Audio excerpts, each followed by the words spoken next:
राम राम सभी को। आपका हमारा चैनल संभव एकेडमी श्री गंगानगर पर अभिनंदन है।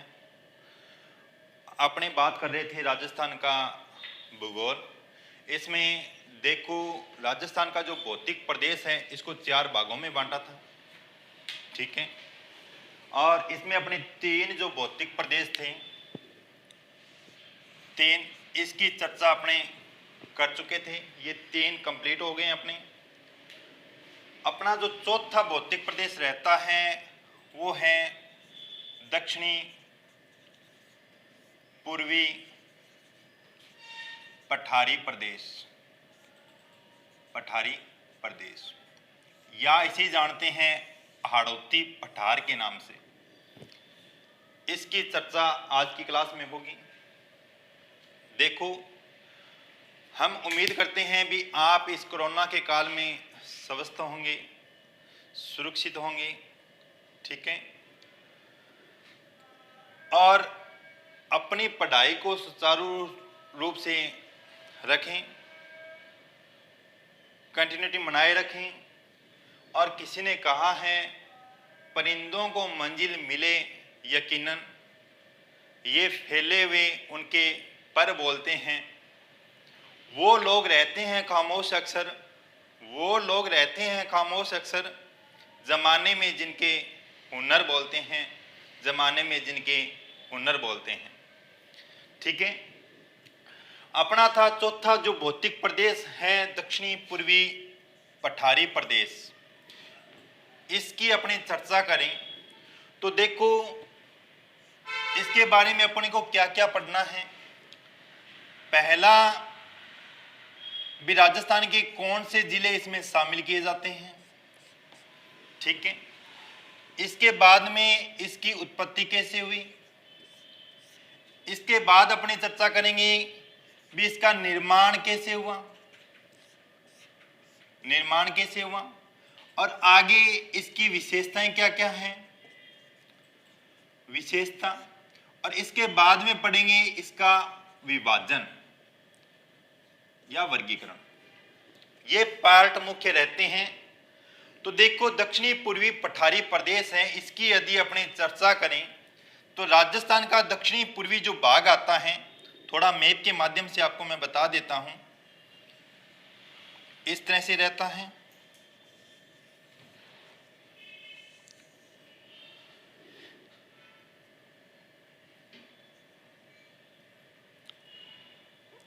ये है पूर्वी दिशा और ये है यहाँ पे दक्षिणी। दक्षिण में बांसवाड़ा जिला पड़ता है, पूर्व के अंदर ये जो जिला रहता है धौलपुर रहता है, ठीक है। यहाँ पर ये जो क्षेत्र फैला हुआ है, ये जो भाग आता है, ये है दक्षिणी पूर्वी हाड़ौती प्रदेश, ठीक है। मुख्य जो इसमें जिले शामिल किए जाते हैं, यहाँ पे जिला है बारा, ये जिला है झालावाड़, और यहाँ पर है कोटा, ये जिला पड़ता है बूंदी। ये 4 जिले इसके अंदर शामिल किए जाते हैं दक्षिणी पूर्वी हाड़ौती प्रदेश में। मुख्य 4 जिले रहते हैं, बट ये भूगर्भिक रूप से भी यहाँ पे फैला हुआ है इस भाग में। तो यानी यहाँ पर है सवाई माधोपुर, ये है करौली, और ये जो क्षेत्र पड़ता है यहाँ पे धौलपुर का।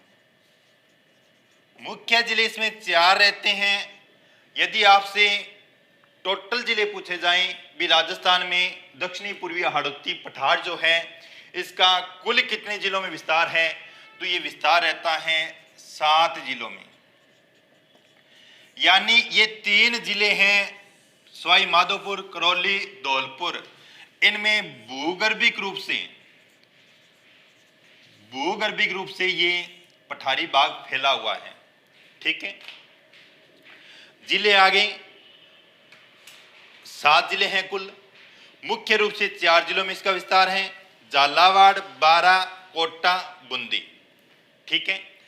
अब यदि अपने बात करते हैं भी इसकी उत्पत्ति कैसे हुई, या यहां से जो अपना क्वेश्चन बनता है वो ये बनता है भी उत्पत्ति काल कौन सा है इसका, किस महाकल्प में दक्षिणी पूर्वी पठारी प्रदेश की उत्पत्ति हुई, और उत्पत्ति के आधार पे ये किसका हिस्सा माना जाता है, इसकी यदि अपनी चर्चा करें तो देखो उत्पत्ति अपने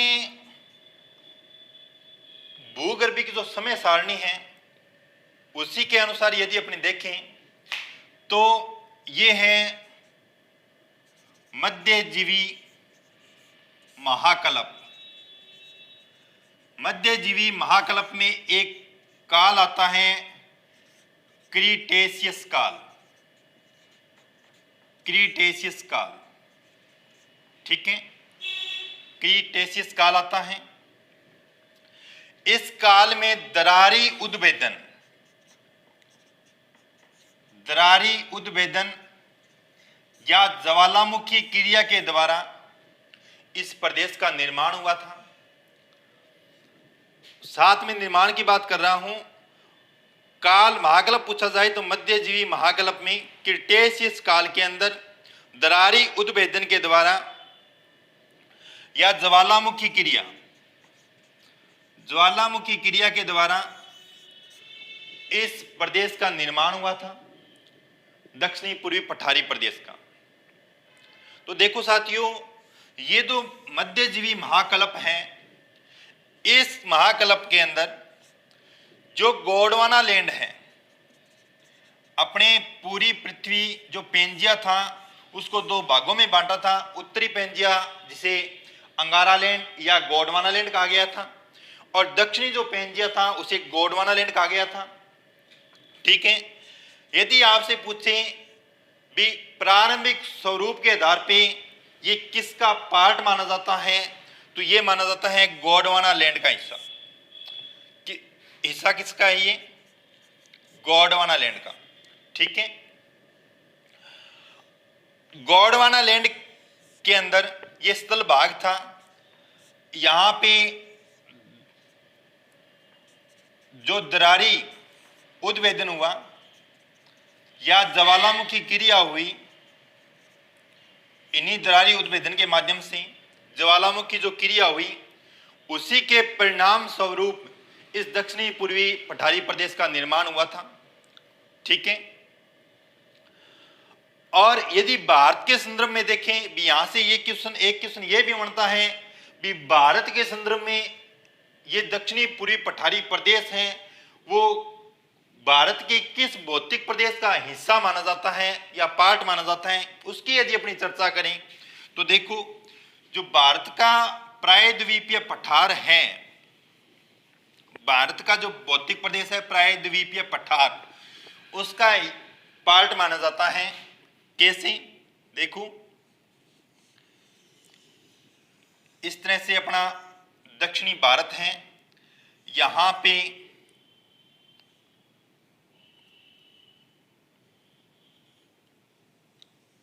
ये है राजस्थान, यहां राजस्थान, और यहां पर जो त्रिभुजाकार आकृति के अंदर दक्षिणी भारत के अंदर ये है भारत का प्रायद्वीपीय प्रदेश, प्रायद्वीपीय प्रदेश, ठीक है। इसमें यहां पर एक पर्वत फैला हुआ है जिसका नाम है विंध्याचल पर्वत, विंध्याचल पर्वत, ठीक है।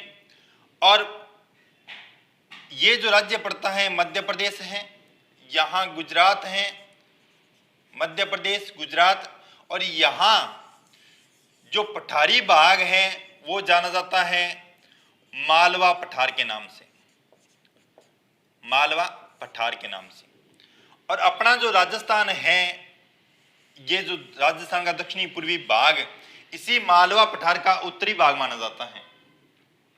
और ये क्वेश्चन भी पूछा गया था भी राजस्थान का जो दक्षिणी पूर्वी पठारी प्रदेश है वो किस पठार का हिस्सा माना जाता है, तो मालवा पठार का उत्तरी भाग जो है वो हाड़ौती पठार के नाम से जाना जाता है, हाड़ौती पठार।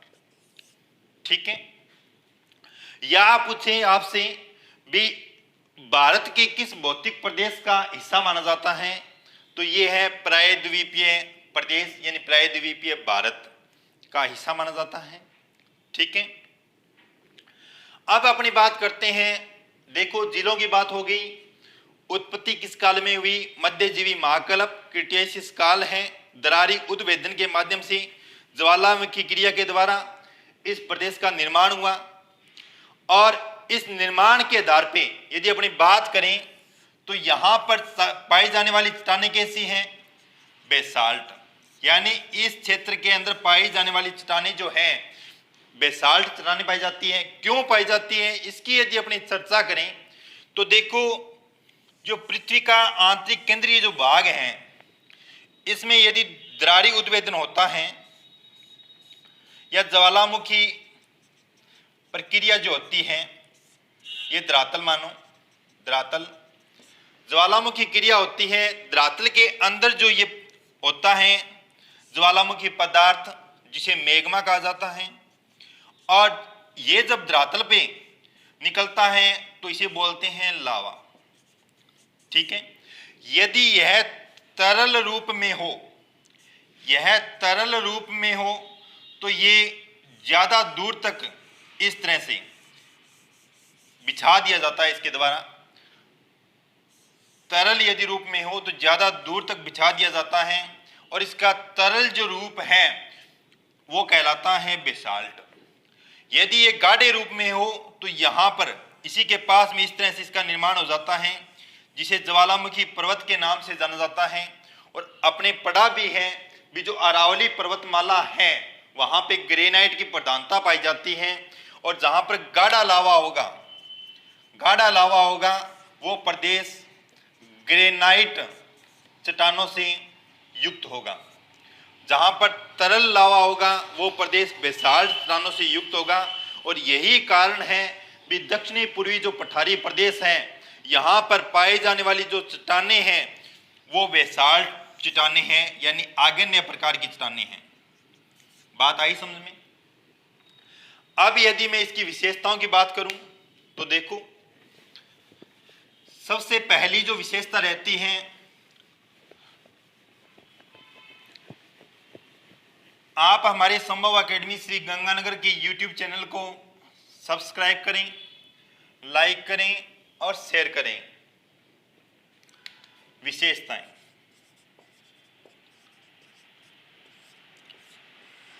विशेषता,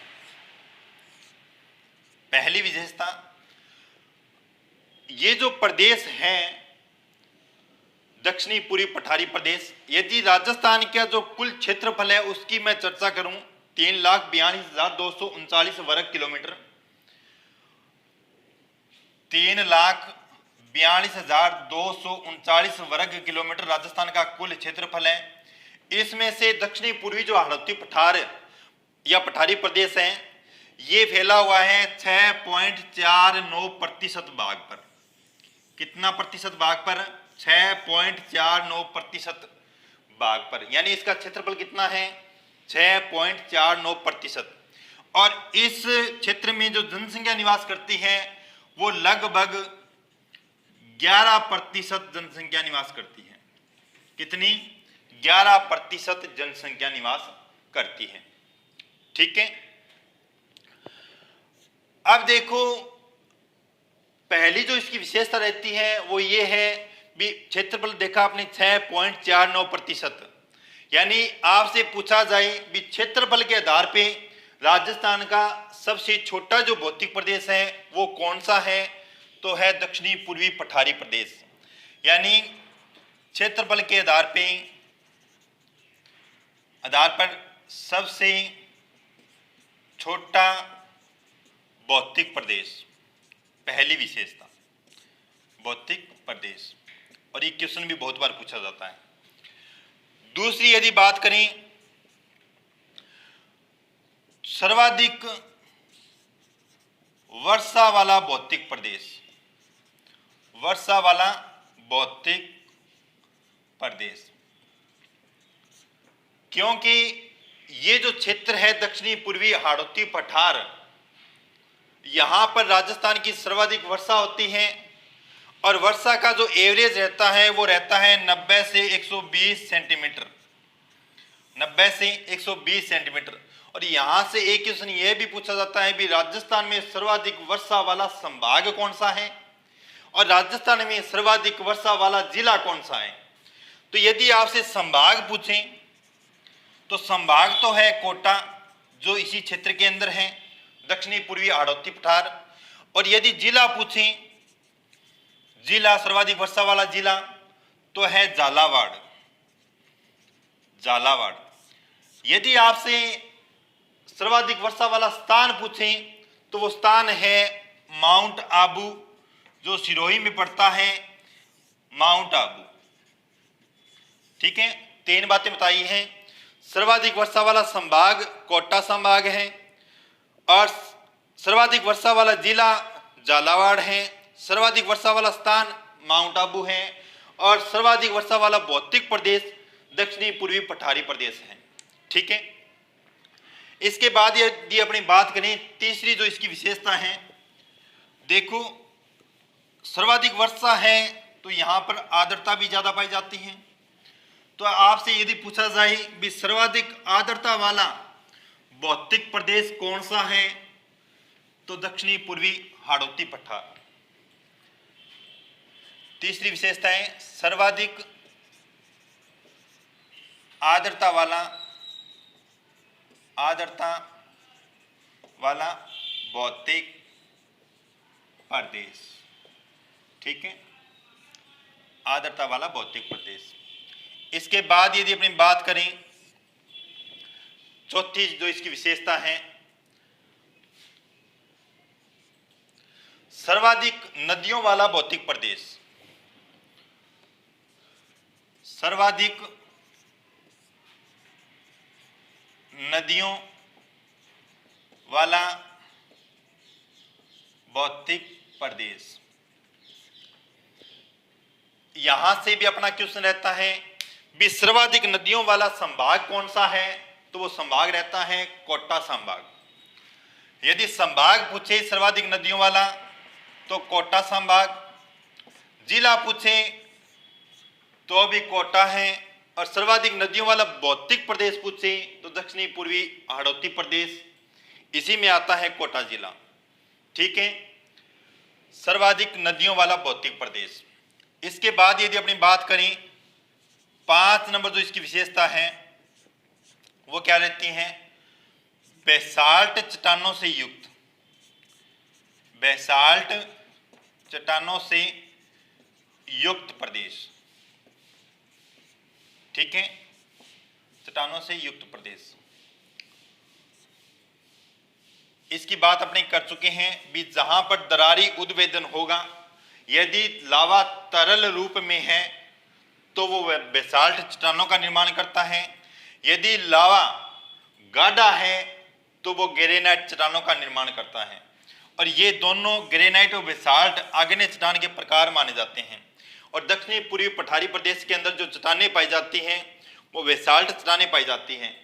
और जहां पर बेसाल्ट चट्टानों का निर्माण होगा, इनके निर्माण के फलस्वरूप या इनके टूटने से जिस मिट्टी का निर्माण होता है वो मिट्टी होती है काली मिट्टी, काली मिट्टी। ठीक है, यानी इसके बाद में इसकी जो 6ठी विशेषता है वो है भी दक्षिणी पूर्वी हाड़ौती पठार में पाई जाने वाली मिट्टी कैसी है, काली मिट्टी। इस काली मिट्टी को अन्य नाम रेगूर मृदा भी बोलते हैं, रेगूर मृदा। इसे कपास मिट्टी भी बोलते हैं, कपास मिट्टी। ठीक है, और इस मिट्टी में जो मुख्य फसल ली जाती है वो रहती है कपास, सोयाबीन और मसाले। और यही कारण है कि राजस्थान में सर्वाधिक जो सोयाबीन उत्पादन किया जाता है वो इसी प्रदेश में रहता है। सोयाबीन उत्पादन करने वाला जो जिला है वो है झालावाड़। और मसालों की यदि अपनी चर्चा करें भी राजस्थान में सर्वाधिक मसाले उत्पादन करने वाला जिला कौन सा है, तो वो जिला है बारां। ठीक है, काली मिट्टी, रेगुर मृदा, कपास मिट्टी, और इसी मिट्टी को केरल में साली नाम से जाना जाता है, साली। ठीक है, अपने गढ़वाली साली नहीं, ये केरल में मिट्टी का नाम है साली। ठीक है, बेसाल चट्टानों से निर्माण होता है काली मिट्टी का, रेगुर मृदा, कपास मिट्टी, और इसे केरल में साली के नाम से जाना जाता है। और काली मिट्टी में जो मुख्य फसलें रहती हैं वो कपास, सोयाबीन और मसाले। सोयाबीन राजस्थान में सर्वाधिक जो उत्पादन होता है वो झालावाड़ जिले में होता है, और मसालों का जो सर्वाधिक उत्पादन होता है वो राजस्थान में बारां जिले में होता है। ठीक है, इसके बाद इसकी विशेषता रहती है भी इसे संक्रांति प्रदेश के नाम से भी जाना जाता है, संक्रांति प्रदेश के नाम से, संक्रांति प्रदेश के नाम से, प्रदेश के नाम से क्यों जाना जाता है, इसकी यदि मैं बात करूं तो देखो, राजस्थान में मध्य के अंदर इस तरह से अरावली पर्वतमाला है, अरावली पर्वतमाला। ठीक है, और अभी मैंने बताया भी यहां पे एक पर्वतमाला फैली हुई है भारत में, नाम है विंध्याचल पर्वत श्रेणी, विंध्याचल पर्वत श्रेणी। और इसी दक्षिणी जो प्रायद्वीपीय पठार है, भारत का भौतिक प्रदेश है, इसका जो यहाँ पे जो पठार पड़ता है वो है मालवा का पठार, मालवा पठार। ठीक है, यानी अरावली पर्वतमाला, विंध्याचल पर्वत श्रेणी और मालवा पठार, इन सभी का जो मिला जुला रूप है वो इस क्षेत्र के अंदर पाया जाता है। इसी के आधार पे इस क्षेत्र को संक्रांति प्रदेश के नाम से जानते हैं। ठीक है, अरावली पर्वतमाला होगी, विंध्याचल पर्वत श्रेणी हो गई, मालवा का पठार हो गया, और हाड़ौती पठार को मालवा का उत्तरी भाग माना जाता है। इसी मिली जुली विशेषताओं के कारण इस प्रदेश को संक्रांति प्रदेश के नाम से जानते हैं। ठीक है, इसके बाद यदि अपनी बात करें तो आगे जो इसकी मुख्य विशेषता रहती है, इसे अदय प्रवाह क्षेत्र के नाम से जाना जाता है। देखो, एक मैंने बताया था आंतरिक प्रवाह क्षेत्र शेखावटी प्रदेश को कहा था, आंतरिक प्रवाह क्षेत्र शेखावटी प्रदेश को कहा था। अदय प्रवाह क्षेत्र के नाम से इस दक्षिणी पूर्वी हाड़ौती पठार को जाना जाता है। क्यों जाना जाता है, इसकी यदि अपनी बात करें तो यहाँ पर सर्वाधिक नदियां बहती हैं। चंबल नदी इस तरह से बहती है, चंबल, और इसके बाद में इसकी सहायक काली सिंध नदी, यहाँ से 12 से परवन, ठीक है, आहू नदी, पार्वती नदी, इस तरह से नदियां बहती है, सर्वाधिक नदियां पाई जाती हैं। इसी के आधार पे इस प्रदेश को अदय प्रवाह क्षेत्र के नाम से जाना जाता है। आगे इसकी यदि बात करें, भी ढाल इसका जो रहता है वो रहता है दक्षिण से उत्तर पूर्व, और ये आपको ज्ञात होगा भी चंबल नदी का जब बहाव क्षेत्र आप देखोगे तो चंबल नदी का जो बहाव क्षेत्र है वो दक्षिण से है। इसी के आधार पे इस जो प्रदेश का जो ढाल है वो अनुमान लगा सकते हैं भी दक्षिण से उत्तर पूर्व पाया जाता है। ठीक है, ये इस प्रदेश की मुख्य विशेषताएं थी। और इसकी औसत ऊंचाई की यदि अपनी बात करें तो औसत ऊंचाई पाई जाती है 500 मीटर, औसत ऊंचाई। ठीक है, 500 मीटर, ये इस प्रदेश की मुख्य विशेषताएं की चर्चा की। आगे इसमें अपने पढ़ेंगे भी इसका वर्गीकरण कैसा है, वो कल की क्लास में रहेगा। दोबारा थोड़ा रिवाइज करवा देता हूं। दक्षिणी पूर्वी पठारी प्रदेश, सबसे पहले पढ़ा आपने उत्पत्ति के बारे में, ठीक है, जिलों के बारे में, राजस्थान के कौन कौन से जिलों में ये प्रदेश पाया जाता है, और उत्पत्ति क्रिटेशियस काल, मध्य महाजीवी कल्प, ठीक है। इसके बाद में इसका निर्माण दरारी उद्वेदन के द्वारा हुआ था। बेसाल्ट चट्टानें पाई जाती हैं, और बेसाल्ट चट्टानों के निर्माण से या बेसाल्ट चट्टानों के टूटने से जिस मिट्टी का निर्माण होता है वो काली मृदा रहती है, इसकी चर्चा की। इसके बाद में अपने मुख्य मुकेश की जो विशेषताएं थी उनकी चर्चा की। कल की क्लास में अपना रहेगा इसका वर्गीकरण कैसे किया जाता है, कितने प्रकार का होता है, ठीक है, इसकी चर्चा करेंगे। आप हमारे संभव एकेडमी श्री गंगानगर के ऑनलाइन प्लेटफॉर्म को सब्सक्राइब करें, लाइक करें और शेयर करें। Thank you.